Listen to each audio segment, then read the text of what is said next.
रविवार की दोपहर के बाद प्रधानमंत्री नरेंद्र मोदी दिल्ली के प्रगति मैदान में चल रहे छठे विश्व आयुर्वेद सम्मेलन के समापन समारोह में पहुंचे। विश्व आयुर्वेद सम्मेलन को संबोधित करते हुए प्रधानमंत्री नरेंद्र मोदी ने कहा कि हमें आयुर्वेद पर भी योग जैसा विश्वास करने की जरूरत है। अगर ऐसा किया गया तो जैसा स्थान आज योग को दुनिया में मिला है वैसा ही आयुर्वेद को भी मिलेगा। हमारे देश में भी जिस भारत की धरती पर योग की कल्पना थी, जिस भारत ने योग विश्व को दिया,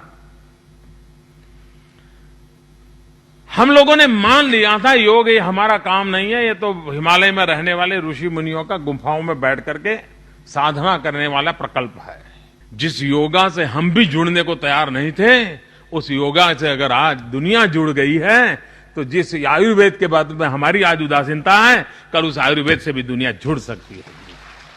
इस मौके पर प्रधानमंत्री ने यह भी कहा कि एलोपैथी और आयुर्वेद के बीच किसी भी प्रकार के द्वंद्व से बचते हुए दोनों से लाभ लेने की कोशिश करनी चाहिए।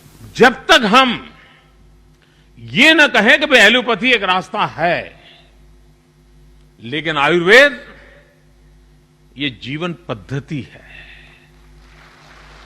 ये वे ऑफ लाइफ है। हमारा पूरा फोकस आयुर्वेद को एम्फेसिस बदलना होगा। हम एलोपैथी के साथ संघर्ष का चेहरा लेकर के चलेंगे तो उस लड़ाई से हमें फायदा नहीं है। अगर नई बीमारी आएगी तो एलोपैथी वाले संभाल लेंगे, लेकिन बीमारियां न आए वो तो आयुर्वेद ही संभाल सकता है।